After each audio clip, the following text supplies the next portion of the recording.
क्या दक्षिणी दिल्ली की हजारों झुग्गियों पर चलेगा बुलडोजर? एनजीटी के आदेश के बाद क्या हजारों परिवार होंगे बेघर? जी हां, दक्षिणी दिल्ली के दर्जन भर झुग्गियों पर एनजीटी के आदेश के बाद फॉरेस्ट विभाग डेमोलिशन करने जा रहा है। जी हां, सबसे पहले इसकी शुरुआत रंगपुरी पहाड़ी से शुरू होने वाली है। यहां के लोग काफ़ी दहशत में हैं। वहीं इलाके के जनप्रतिनिधि यह आश्वासन दे रहे हैं कि जब तक झुग्गी वालों को मकान नहीं दिया जाता, तब तक उनकी झुग्गियों को हम तोड़ने नहीं देंगे। जी हाँ, आपको बता दें कि खुद बिजवासन विधानसभा के आम आदमी पार्टी के विधायक जो हैं, उन्होंने भी क्षेत्र के लोगों को आश्वासन दिया है कि वो झुग्गी नहीं टूटने देंगे। जी हाँ, जहाँ झुग्गी वहीं मकान, चाहे प्रधानमंत्री मकान योजना हो, आवास योजना के तहत हो या दिल्ली सरकार के द्वारा, ये सब वही सर्टिफिकेट है। मुख्यमंत्री आवास योजना, मेरा घर, जी हाँ, इस तरीके के सर्टिफिकेट जो है चुनाव से पहले इन सभी लोगों को जो है दिए गए थे दिल्ली सरकार के द्वारा। वहीं प्रधानमंत्री आवास योजना के तहत भी लोगों को कई सारे सर्टिफिकेट मिले हैं। तस्वीरें हम आपको रंगपुरी इलाके की दिखा रहे हैं, जहाँ पर आपको बता दें कि इस तरीके से जो लगातार जो है मकान टूटने का जो नोटिस है वो लोगों को भेजा गया है, जिसके बाद जो है यहाँ के जो लोग हैं वो डरे हुए हैं कि कभी भी उनके घर के आशियाने पर बुलडोजर चल सकता है। जी हाँ, एक तरफ जहाँ जहांगीरपुरी में जो है अतिक्रमण हटाया गया था, तो वहीं फॉरेस्ट लैंड पर जिस तरीके से ये ज़मीन जो है वो घर बनाए गए हैं, ऐसा हवाला दिया जा रहा है। बहरहाल ज़मीनी हकीकत क्या है, ये हम लोगों की ज़ुबानी आपको सुनवाते हैं, क्योंकि यहाँ पर कई महत्वपूर्ण जो दस्तावेज हैं लोगों के पास हैं। लोगों ने बताया कि आज़ादी से पहले वो यहाँ पर बसे हुए हैं। जी हाँ, और इसी तरीके के जो दस्तावेज हैं उनके पास हैं भी। अब बहरहाल देखना होगा कि क्या इन झुग्गियों को हटाया जाएगा या दिल्ली सरकार इस पर कोई रोक लगाकर इन सभी लोगों को यहाँ पर रहने देगी। वहीं यहाँ के रहने वाले लोगों को जब पता चला कि मीडिया यहाँ पर उनकी कवरेज करने के लिए पहुंची, तो लोग जो है अपने दस्तावेज़ों को लेकर यहाँ पहुंच गए। जी हाँ, ये जो पहाड़ी इलाका है, जो कैंप बसा है, ये आज का नहीं, काफ़ी अरसों से यहाँ पर जो लोग हैं वो रह रहे हैं और सभी के पास जो है यहाँ के जो दस्तावेज हैं वो भी है। जी हाँ, आज़ादी से पहले जो लोग हैं वो भी यहाँ पर रह रहे हैं। महत्वपूर्ण दस्तावेज़ों को लोगों ने यहाँ दिखाया भी कि किस तरीके से उनके पास सारे पेपर हैं। वहीं बच्चों की पढ़ाई, क्योंकि कोरोना काल में जिस तरीके से जो स्कूल बंद है, उसके बाद स्कूलों को खोला गया, बच्चों की पढ़ाइयाँ भी शुरू हुई हैं और एग्ज़ाम भी जो है वो भी है। और उसके बावजूद भी जब यहाँ पर इस तरीके का आदेश जब आता है, तो इस पर देखना होगा कि क्या एनजीटी के आदेश का किस तरीके से पालन करते हुए क्या फॉरेस्ट डिपार्टमेंट जो है इन ज़मीनों को खाली कराएगा। वहीं स्थानीय विधायक, बिजवासन के जो विधायक हैं भूपेंद्र सिंह जून, उन्होंने बताया भी है कि हम इस मकान को नहीं टूटने देंगे। जी हाँ, क्योंकि यहाँ पर अगर कोई भी ऐसी चीज़ होगी तो दिल्ली सरकार जो है उनके साथ खड़ी है और कोर्ट तक अगर जाना पड़ेगा तो दिल्ली सरकार जो है वो खड़ी होगी। हाथों में देखिए किस तरीके से ये वही दस्तावेज हैं जो लोगों को यहाँ पर दिए गए थे। जी हाँ, जहाँ पर झुग्गी वहीं मकान, मेरा घर, इस तरीके के जो महत्वपूर्ण दस्तावेज थे, ये सारे दस्तावेज जो है इन लोगों के हाथों में हैं। जी हाँ, इसके बावजूद भी अगर इनके घर पर बुलडोजर चलता है तो उसका जिम्मेदार कौन होगा, ये आप खुद भी अंदाज़ा लगा सकते हैं। जी हाँ, ये वही लोग हैं जिन्होंने वोट देकर सरकार बनाई थी। अब देखना होगा कि सरकार बनाने वाले लोग क्या अब बेघर होंगे, क्योंकि दिल्ली की तमाम ऐसी झुग्गियाँ हैं और हज़ारों परिवार ऐसे हैं जो कि बेघर हो जाएंगे। जी हाँ, एनजीटी के इस आदेश के बाद कहीं ना कहीं इन सभी लोगों को यही डर सता रहा है और जिस तरीके से जो नोटिस इनके पास आया है मोबाइल पर, वो कहीं ना कहीं इनकी रातों की जो नींद है वो उड़ा चुका है।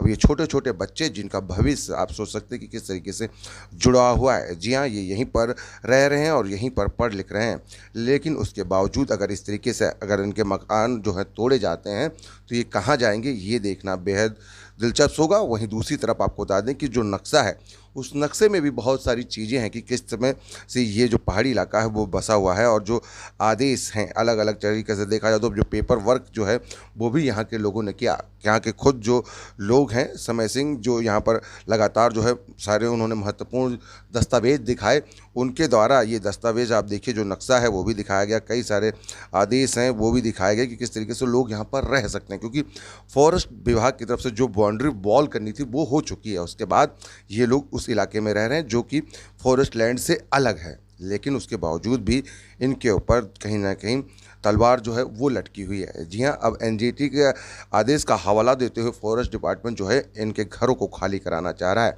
अब देखना होगा कि इस पर क्या दिल्ली सरकार इस पर कोई रोक लगा पाएगी, क्योंकि दिल्ली सरकार के अंदर ही आता है फॉरेस्ट डिपार्टमेंट। जी हाँ, वन विभाग जो है दिल्ली सरकार के अंदर आता है। अब देखना होगा कि दिल्ली सरकार इन सभी लोगों के आशियानों को बचा पाएगी या नहीं, ये देखने वाली बात होगी। आरसो न्यूज़ की तमाम खबरों को देखने के लिए हमारे यूट्यूब चैनल को सब्सक्राइब करो। ताज़ा तरीन खबरों को पढ़ने के लिए हमारी वेबसाइट www.arsonews.com पर विजिट करें, जहां पर आपको देश दुनिया की तमाम खबरें मिलती हैं। आइए अब लोगों की जुबानी हम आपको सुनाते हैं कि लोगों को किस तरीके से दिक्कत हो रही है और किस समय से वो लोग इस इलाके में रह रहे हैं। मेरा नाम मंजू है। मंजू जी, आपके हाथ में सर्टिफिकेट है दिल्ली सरकार का, और अब यहाँ खाली करने के लिए ऑर्डर आया है, क्या कहेंगे? हम तो ये कह रहे हैं सर, खाली नहीं होने तो हम कहाँ जाएंगे? हमारे बच्चे पढ़ रहे हैं, हमने तो पूरी ज़िंदगी यहीं गंवा दिया। हमारे तो गांव में भी नहीं है, तो हम गांव में जाके रहेंगे, तो हम क्या करेंगे? क्या चाहते हैं आप लोग? पहले हम चाहते हैं ये, हाँ, पहले हमें मकान रुक जाओ, पहले मकान दें, इसके बाद तोड़ा, क्योंकि इस आधार पर कह दिए जहाँ झुकी वहीं मकान, तो फिर ऐसा क्यों हो रहा सर? दोनों सरकार जाने के जीतने वाले कुछ भी करवा लेंगे जनता से, अब उनका काम निकल गया तो जनता को हटा देंगे, ऐसे क्यों? हम अपने बच्चे लेके कहाँ जाएंगे, आप बताओ। आप भी आइए, आप अपना नाम बता दीजिए। मेरा नाम नूरसबा है और यहाँ मतलब कि मैं पहली क्लास से यहाँ मैंने एजुकेशन तक अपनी पूरी पढ़ाई की है, और अचानक से जैसे दिल्ली में एक भूचाल सा कह सकते हैं झुग्गी वासियों पे आया है। उनको तो ये भी नहीं मालूम कि हमारे साथ ये क्यों हो रहा है, आखिर इसके पीछे की पॉलिटिक्स क्या है। एक्चुअली जब हम लोग को पता चला कि हमारे पहाड़ी पे नोटिस आया है 11, 12, 14 तारीख को टूटेगी, तो सबको जैसे वो दिल में एकदम से दहशत सी फैल गई। क्या हम अपने छोटे छोटे बच्चों को लेके किधर जाएंगे? काफ़ी दिन से रह रहे, अगर ऐसा कोई स्कीम है गवर्नमेंट के थ्रू तो हमें पहले यहाँ से हटाने से पहले कहीं सुरक्षित जगह दी जाए, ताकि हम अपने बच्चों को लेके कहीं शिफ्ट हो सके आराम से। ऐसा थोड़ी ना होता है, एक तो पहले बसने देते हैं, आखिर अगर ऐसा अतिक्रमण चल रहा है तो पहले बसने क्यों दिया गया है यहाँ पे? पहले आपके यहाँ से किसी से कहीं ना कहीं वो हमें सुविधा मिली जब तो कोई आगे बसा है, ऐसे तो कोई नहीं बसेगा, ऐसे तो कोई नहीं बसेगा। अचानक से फिर आप मतलब आपको जरूरत पड़ती है, राजनीति हो जाती है, वोट लेना होता है, तब सब एक गेम एकदम से खेल देते हैं। ऐसा क्यों करते हैं लोग? यहाँ पर हो गई 20 साल हैं और उसके बावजूद रहते हुए छोटे छोटे बच्चों की परवरिश कर ली, 2-3 के ब्याह भी कर लिया। अब उनके बच्चों की बता पढ़ाई लिखाई का ये टाइम आया, कहाँ जाएंगे वो बच्चे? रोते हैं, सबके घरों को खाली करने की नोटिस दे दिए हैं। और बता नन्हे बच्चों के एडमिशन हुए, वो कहाँ पढ़ेंगे, कहाँ मारे फिरेंगे? हमारे तो गांव में भी जाके वो जानबूझ कर ले क्या है, वो लोग क्या कह रहे हैं? नेता आते हैं बस के जाते हैं, थोड़ी बहुत छटेगी तो रुकेगी तो, और छटेगी भी आहर बाहर की। अब आहर बाहर की छटने में सभी छट जाएगी, सभी गरीब आदमी हैं। 94 का तो पहचान पत्र भी है हमारे पास, और राशन कार्ड वगैरह सब है। कहाँ जाएंगे साहब छोटे छोटे बच्चे लेकर? क्या चाहते हैं आप लोग, क्या होना चाहिए? जो भी मतलब जो गवर्नमेंट के नियम है, जैसे जहाँ जोगी वहीं मकान, कुछ न कुछ तो जो है सहूलियत दी जाती पब्लिक जो है अपनी जीवन। आप लोगों को सर्टिफिकेट दे दिया मकान का, लेकिन अभी तक नहीं, ये सर्टिफिकेट सिर्फ इतना है कि हम इस जगह पर रह रहे हैं, इसका ये महत्व, और इससे ज़्यादा कुछ नहीं है। एक योजना आई थी प्रधानमंत्री आवास योजना, उसके अंतर्गत भी कुछ नहीं, यहाँ जो है अभी तक कुछ नहीं मिला। यानी यहाँ के लोगों के साथ सिर्फ राजनीति की जा रही है, सुविधा नहीं। सब आप खुद समझदार हैं, हम क्या कहें इससे ज़्यादा। समय सिंह। समय जी, आप कहाँ पे रहते हैं? आप हम रंगपुरी पहाड़ी में रहते हैं। जी, एनजीटी के द्वारा फॉरेस्ट डिपार्टमेंट को नोटिस दिया गया है आपके इलाके को खाली कराने के लिए। हाँ, क्या कहेंगे आप इसके बारे में? इसके बारे में यही कहेंगे, जो हमारा दिल्ली का लैंड डिपार्टमेंट है वो बिना देखे ही सब खसरे नंबरों को कहीं भी तब्दील करा देता है, और ये सारा रंगवा गेम है। अपनी चीज़ कोई बनानी हो तो पीला रंग देते हैं, हमारा कुछ देना हो तो हमारा रंग लाल हरा कर देंगे ताकि ये ग्रीन एरिया में चले जाए। ये बहुत बड़ी साजिश चल रही है दिल्ली सरकार की और जो डिपार्टमेंट है उनकी। और जो अभी यहाँ फॉरेस्ट वाले हैं, इनसे हमने पहले ही बाउंड्री वॉल मांगी हुई है, और उन्होंने पहले वो कहते थे कि हमारी बाउंड्री अभी हुई नहीं है, ना हमारा वो बना है मानचित्र, यानी जो भी ये है वो मैंने आपको अभी दिखाई दिया, उनका उन्होंने वो मुझे दे भी दिए हैं। और उनकी बाउंड्री भी एक परमानेंट, जैसे चाइना बॉर्डर की बाउंड्री होती है ऐसे एक पत्थर की बाउंड्री भी होगी है। उसके बाद हमारी जो आबादी है उसके बाद है, तो उसको और भी खाली कराने के लिए हाँ, बोल रहे हैं ऐसा कह रहे हैं कि उसको भी खाली कराएंगे, मगर उनकी बाउंड्री ऑलरेडी है, तो हमें कोई उनसे कोई परेशानी नहीं है, ना हमें उनको हमें परेशान करना चाहिए। हम तो यही चाहते हैं। उन्होंने सब जगह अपनी बाउंड्री वाल कर दी है। पूरे क्षेत्र के लोगों में काफ़ी डर है कि उनके घरों को तोड़ दिया जाएगा, वो लोग बेघर हो जाएंगे। आपने कई सारे कागजात दिखाए, कितने पुराने हैं, कब से लोग यहाँ पे रहते हैं? यहाँ पे जो लोग रहते हैं, जो मजदूरी करने आए सन 54-55, कोई 60 में आया है, कोई 45 में भी आया है। हमारा तो 1940 का रिकॉर्ड आपने अभी देखा ही है। जो नीति आयोग की लिस्ट में हमारा नाम है, इंदिरा कॉलोनी रंगपुरी पहाड़ी। तो 1940 अगर गवर्नमेंट ही दिखा रही है तो फिर और रह जाएगा। हम तो आज़ादी से पहले के पढ़े हैं, हमारे बुजुर्ग हों या कोई भी, हम तो यहाँ पैदा ही नहीं हुए हैं। और जहाँ आप खड़े हैं, यहाँ DSID की डिस्पेंसरी है, जो यहाँ पहाड़ चलते थे उस समय। और मैं यहाँ KG में, जब पहले KG नहीं होती थी, बस वैसे ही बच्चों को घेर के ले आते थे, भाई आप तो गए पत्थर तोड़ने, चलो तुम वहाँ बैठ जाओ, वहाँ टीचर पढ़ा देंगे। अपने कुछ पढ़ाते रहते थे, कुछ वैसे चित्र बना के हम समझाते रहते थे बच्चों को, खिलाने के लिए वो दे देते थे कुछ। तो मैं यहाँ पढ़ा भी हूँ, जहाँ जिस ज़मीन पे हम खड़े, थोड़ी सी आगे डिस्पेंसरी DSIDC की। उस समय पहाड़ का माइनिंग का काम था यहाँ। बाद में फिर कुछ एक छोटा मोटा ऑर्डर आ गया यहाँ से, जो हमारी माइनिंग बंद होगी तो दूर चले गए। फिर वसंत कुंज बन गया 1980 में, तो हम वहाँ पे शिफ्ट हो गए, वहाँ पे काम करने लगे। कोई ड्राइवर बन गया, कोई माली बन गया, अच्छा, कोई कुछ बन का गया। जो आदेश है उसमें ये है कि जंगल को बचाना चाहिए, इसलिए है। तो आप लोग क्या चाहते हैं, जंगल भी बचे और आप लोगों का घर जो है? मैं ये बताता हूँ, जिस रोड से आप आए ना, महिपालपुर बदरपुर रोड, उस रोड पे एक फौजियों का एक बहुत बड़ा छोटा सा एक कमरा सा था। उसके ऊपर चढ़ के हम राजोखरी देखते थे, तो पूरी राजोखरी नजर आती थी। एक पेड़ नहीं था। आज से पहले 80 से पहले कोई पेड़ ही नहीं था यहाँ पे, एक भी पेड़ नहीं था। 2-4 रॉन्ज कीकर खड़ी थी, देसी कीकर जिनको बोलते हैं। ये जो बाद में काबली कीकर खड़ी हुई है, कहाँ से पैदा हुई है कोई भरोसा नहीं है। और ये कोई किसी काम की नहीं है, इनको सिर्फ जला सकते हैं, ना इनसे ऑक्सीजन निकलती है ना कुछ निकलता है। ये किसी भी काम की नहीं। ये तो सब गवर्नमेंट ने भी माना है कि इनको हटा करके नए पेड़ लगाएंगे, तो उसमें हम भी सहयोग करेंगे। फॉरेस्ट की ऑलरेडी बाउंड्री है, हम कहते हैं फॉरेस्ट अपनी बाउंड्री के पल्ली तरफ रहे और हमें भी आराम से जीने दे। हम भी इंसान हैं और हम भारत के ही निवासी हैं, ये थोड़ी ना कि हम कहीं से आ गए हैं। अच्छा, दिल्ली सरकार और केंद्र सरकार ने भी कहा था कि जिनकी जहाँ झुग्गी होगी वही मकान देंगे, या झुग्गी वालों को कहीं और मकान देंगे। इस तरह का कहीं आप लोगों को कुछ लगता है आश्वासन मिला है? नहीं, आश्वासन की बात मैं बता देता हूँ। 2002 में हम कोर्ट में केस जीत गए थे। हमारे केस में DDA पार्टी थी। DDA ने ये बोला कि हम आपके लिए ड्राफ्टिंग करेंगे, एक अलग से आपका जोन बनाएंगे। 2002 में जीते हुए केस को आज 2022 हो गई, 20 साल हो गए। मेरा केस है वो, मैं खुद जिंदा हूँ, उस समय मैं हूँ, उस पार्टी में हूँ और अभी भी खड़ा हूँ आपके सामने। तो ये कहीं बढ़ाने वाले नहीं है। 2041 का मास्टर प्लान मैंने आपको दिखाया है, उसमें वो जो पहले अपना तो सारा पीड़ा कर लिया, लैंड यूज चेंज करके लाया, उस पर आपत्तियाँ बहुत लगाई हमने। इनलीगल है सारा, E1 E2 टोटली इनलीगल है। CIC में 10-12 साल केस चला। उसके बाद क्या बन गया, रिक्वेस्ट हाथ जोड़ने लगे DDA वाले कि हमारा इतना नुकसान हो जाएगा, बिल्डर का पैसा मर जाएगा। अब बताइए, अपना तो रोना रोते हैं। जनता का 20 साल हो गए, अभी तक कोई ड्राफ्टिंग नहीं करी है। प्रशासनिक जो पेपर बनाए जा रहे हैं वो सब वो गरीब लोगों को जो झुग्गियों में रहते हैं उनके हिसाब से नहीं बनाए जा रहे। वसंत कुंज में 5000 प्लॉट हैं हमारे, कहाँ हैं? DDA की नीयत नहीं है बिल्कुल भी देने की। मतलब वसंत कुंज एरिया और जमीन का मामला DDA के पास है। जो BDO ने हमारे को 120 गज के प्लॉट दिए थे, वो अब रिज में है। वो कभी ना कभी रिज को छोड़ने पड़ेंगे, टाइम आएगा, कोर्ट केस है। मैंने जामनगर हाउस में भी उसके लगा रखा है, क्योंकि वहाँ PWD का तो क्वार्टर बना रहे हैं। ठीक है, जब वो रहने के लिए PWD का बना सकते, हम क्या बुरे हैं? जो आदेश आया है इधर वो रेगुलेशन कर जो आदेश आया है वो सिर्फ उन पेपरों को देख करके गलत आदेश है, और वो उसके लिए है, रिज के लिए। हम रिज से बाहर हैं, हमारे वहाँ बाउंड्री हो चुकी है। अब आप मान लीजिए, मैंने उसमें दिखाया तो है, मैंने बाउंड्री खुद मांगी हुई है। मेरे को पहले ही डाउट था कि ये बाद में चाहते हैं आप? मैं यही चाहता हूँ कि फॉरेस्ट से हम बहुत खुश हैं, कोई दिक्कत नहीं है, मगर फॉरेस्ट की बाउंड्री के परली तरफ फॉरेस्ट है, हमारी तरफ हमें जीने दें। हम यहाँ रेजिडेंस पहले से हैं, फॉरेस्ट बनने से पहले, DDA बनने से पहले, मास्टर प्लान बनने से ही पहले। जब हम उन सब से पहले हैं तो फिर हमें क्यों जाड़ा जा रहा है, ये समस्या हमारे को समझ नहीं आ रही। और दिल्ली सरकार से पास लैंड नहीं है। दिल्ली सरकार ने वादा तो किया जहाँ जो कि मकान देगी कैसे? DDA के पास सारा है। दिल्ली सरकार का एक शेल्टर विभाग है दूसरी, उसने करे तो हैं वो सारे सर्वे वर्वे, बहुत अच्छा करा है। लेटेस्ट सर्वे हो गया हमारा, पहले भी सर्वे है, 40 का भी सर्वे दिखा रहा है, 60 का भी दिखा रहा है, 62 का भी दिखा रहा है। 2021 के मास्टर प्लान में हमने खुद 1700 आपत्तियाँ लगाई। 1700 आपत्ति का मतलब है एक परिवार में 6 सदस्य भी हुए तो 7-8 हज़ार तो आपत्ति लगी हुई है उस पर।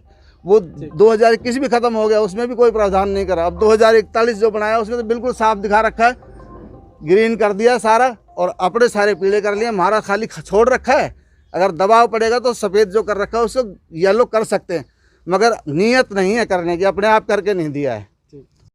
वहीं आपको बता दें कि बिजवासन विधानसभा के रंगपुरी कैंप को तोड़े जाने और नाला कैंप और सफेरा कैंप और कई सारे कैंपों को तोड़े जाने के बाद स्थानीय विधायक बिजवासन के विधायक आम आदमी पार्टी के भूपेंद्र सिंह जून ने क्या कहा इस पूरे मामले पर। आइए वो सुनाते हैं कि किस तरीके से भूपेंद्र सिंह जून, जो कि आम आदमी पार्टी के विधायक हैं, उन्होंने क्षेत्र की जनता के साथ किस तरीके से खड़े होने का आश्वासन दिया है। आइए उन्हीं की जुबानी हम आपको सुनाते हैं। 2021 जनवरी का ये ऑर्डर है एनजीटी का कि जो रंगपुरी पहाड़ी पे कुछ कैंप्स हैं वो फॉरेस्ट की ज़मीन है और उसको वेकेट कराया जाए। तो फॉरेस्ट डिपार्टमेंट जो फॉलो अप एक्शन ले रहा है वो इसी बात पे ले रहा है कि एनजीटी का ऑर्डर है और उनको कंप्लायंस रिपोर्ट सबमिट करनी है। पहले इन्होंने 14 दिन का नोटिस दिया था जितने भी कैंप वाले हैं। तो मैंने इमीडिएटली हमारे जो एनवायरनमेंट मिनिस्टर हैं गोपाल राय जी और ये सीएम साहब से बात की, उन्होंने फिर इनसे बात की। तो उस टाइम मुझे आश्वासन मिला कि डेमोलिशन इनका अभी नहीं होगा। तो मैं गया था कैंपों में, मैंने लोगों को समझाया कि आप अफवाहों पर ध्यान मत दो और आपका जो है ये डेमोलिशन नहीं होगा। लेकिन अब दोबारा से काफ़ी लेंथी इनका एक लेटर आया है जिसमें इन्होंने पुलिस फोर्स की रिक्विजिशन भी की है फॉरेस्ट डिपार्टमेंट ने, और वो मई तक का शेड्यूल इन्होंने दिया है कि हम इनको इस एरिया को खाली कराएंगे। तो मैंने फिर टेकअप किया, गवर्नमेंट के साथ भी किया, फॉरेस्ट डिपार्टमेंट के ऑफिशियल से मेरी बात हुई। तो फॉरेस्ट डिपार्टमेंट के ऑफिशियल्स जो कहते थे हमारी 3-4 डेट्स निकल चुकी हैं इस लेटर की, क्योंकि हमें पुलिस फोर्स नहीं मिली थी और बिना पुलिस फोर्स के उस एरिया में जाना ठीक नहीं है। तो मैं नहीं समझता, गवर्नमेंट भी इसमें कर रही है। मंडे को भी मीटिंग है एनवायरनमेंट मिनिस्टर के यहाँ, मैं भी जाऊँगा, बात करेंगे। सीएम ऑफिस में भी मैं बात कर रहा हूँ और उसके बाद हमें पूरा यकीन है कि ये डेमोलिशन नहीं होगा। लेकिन साथ में फॉरेस्ट वाले ये भी कहते हैं कि आप टेकअप करो, हमें कोई वे आउट बताओ, गवर्नमेंट को कहो कि कोई इसका समाधान निकालें। पर सारी समस्या वहीं आती है कि जब तक रिहेबिलिटेट नहीं करोगे आप जो 30-40 साल से बैठे हुए हैं, तब तक उनको ऐसे विस्थापित करना ठीक नहीं है। तो रिहेबिलिटेशन के पॉइंट ऑफ व्यू से भी गवर्नमेंट सोच रही है कि इनको कैसे किया जाए। तो डिमोलिशन तो शायद मुझे पूरा यकीन नहीं होगा आगे जो इन्होंने शेड्यूल बनाया उसके अनुसार। लेकिन एक तलवार इन पर लटकी हुई है, फॉरेस्ट डिपार्टमेंट के भी प्रेशर सिर्फ एनजीटी के ऑर्डर का है। एक सबसे बड़ा इसमें लीगल इशू है कि 2017 में ऐसे ही किसी कैंप के एविक्शन के ऑर्डर हुए थे। हाई कोर्ट में लोग गए, हाई कोर्ट ने कहा कि जब तक आप रिहेबिलिटेशन प्रोग्राम या बना के नहीं लाएंगे किसी को, आप विस्थापित नहीं कर सकते। अब प्रॉब्लम क्या है कि कुछ लोग तो बहुत पुराने बसे हुए हैं, कुछ लोग अभी नए आके बस गए। तो उन्होंने हाई कोर्ट ने ये डायरेक्शन दी थी कि भाई आप जो है इनका रिहेबिलिटेशन का पैकेज तैयार करो और ये आइडेंटिफाई करो कि कौन लोग एलिजिबल हैं उस रिहेबिलिटेशन के लिए। सबको तो नहीं दे सकते ना जो 1 महीना पहले आए, लेकिन जो 30-40 साल से बैठे हो उनका तो राइट बनता है। तो उस जजमेंट के बाद इन्होंने एक कमेटी कॉन्स्टिट्यूट की। दिल्ली सरकार उसमें हाई सुप्रीम कोर्ट में चली गई, लेकिन सुप्रीम कोर्ट ने भी यही कहा कि जब तक आप इनको रिहेबिलिटेशन का कोई प्रोग्राम नहीं देंगे, कोई स्कीम नहीं बनाएंगे, इनको डिस्टर्ब नहीं किया जा सकता। तो वो लोग डिस्टर्ब नहीं हुए। सिमिलरली आपको याद होगा पिछले साल एक इशू आया था कि रेलवे ट्रैक के साथ साथ जो झुग्गियाँ हैं उनको हटाने का प्रपोजल, एक ऑर्डर हुआ था गवर्नमेंट इसके हाई सुप्रीम कोर्ट की तरफ से। गवर्नमेंट का यही स्टैंड था, गवर्नमेंट ऑफ इंडिया का भी यही स्टैंड था कि जब तक हम इनको रिहेबिलिटेट नहीं करेंगे तब तक इनको ऐसे नहीं हटाया जा सकता एफएजडली। तो वो भी रुक गया था। सेम पोजीशन इसी की है, ये भी उसी एंगल से आते हैं कि भाई आप हमें रिहेबिलिटेशन प्लान दो और उसके बाद बेशक आप हमें रिलोकेट कर दो। अब हमारे यहाँ प्रॉब्लम क्या आ रही है कि दिल्ली सरकार को डीडीए लैंड नहीं देता। नहीं तो हमने 2 साल पहले इनको कहा था कि हम आपको पक्के मकान बना के देंगे। डीडीए थोड़ा सा लैंड देने में रिलेक्टेंट है, अगर वो दे दिया होता तो अभी तक इनके फ्लैट्स बन गए होते। लेकिन हमारा और दिल्ली गवर्नमेंट का यही स्टैंड है, मेरा भी यही स्टैंड है और मैं इन लोगों को समझाता भी हूँ कि जब तक आपको रिहेबिलिटेट नहीं किया जाएगा आपको यहाँ से नहीं हटाया जाएगा। इसमें सुप्रीम कोर्ट का जजमेंट है, सोदामा वर्सेस वो पहले जो चीफ सेक्रेटरी होते थे दिल्ली गवर्नमेंट के, उसमें क्लियरली ये गाइडलाइंस है कि बिना रिहेबिलिटेट किए आप इनको डिस्पोजेस नहीं कर सकते। लगभग कितनी आबादी होगी सर, लगभग एक आंकड़ा बता सके जो इससे इफेक्टेड हो सकते हैं? रंगपुरी पहाड़ी में हमारे 10 से 12 कैंप्स हैं, 10 से 12, तो आप लगा लीजिए उसकी आबादी सबकी मिला के छोटे बड़े कैंपों के लिए तो 30 से 40 हज़ार लोगों की आबादी है, छोटे बड़े जितने। और ये ऑर्डर दक्षिणी दिल्ली के कई इलाकों के लिए है। दक्षिणी, देखिए एनजीटी का ऑर्डर में जो भी एरिया कवर्ड है, जो रिजर्व फॉरेस्ट का हिस्सा है, वो उनको वेकेट कराना चाहते हैं। लेकिन जैसे आप दूसरी जगह चले जाओ, भाटी माइंस है, ये है, वो है, उन लोगों की और जो हमारे रंगपुरी पहाड़ी पे जो लोग बसे हुए हैं उनके पास कौन से डॉक्यूमेंट्स नहीं हैं। उनके पास वोटर कार्ड है, आधार कार्ड है, इलेक्ट्रिसिटी बिल्स हैं, हमने वहाँ नालियाँ डूसिप से बनवाई हैं, गलियाँ बनवाई हैं, जितनी भी बेसिक फैसिलिटीज़ होती हैं सब दी हैं। तो इनको आप एकदम से कैसे उजाड़ दोगे? तो ये तो टोटली गलत है ना। और स्कूल भी है पास में, कम्युनिटी सेंटर भी बनाया हुआ है और टॉयलेट्स भी बनाए हुए हैं। जब इतनी फैसिलिटीज़ आपने दे रखी हैं तो एकदम से इनको हटाना एक मानवता के आधार पर भी गलत है और नेचुरल जस्टिस के भी अगेंस्ट है। तो पूरा प्रयास है कि ये जब तक इनको कहीं और स्थापित ना किया जाए, इनको यहाँ से ना हटाया जाए।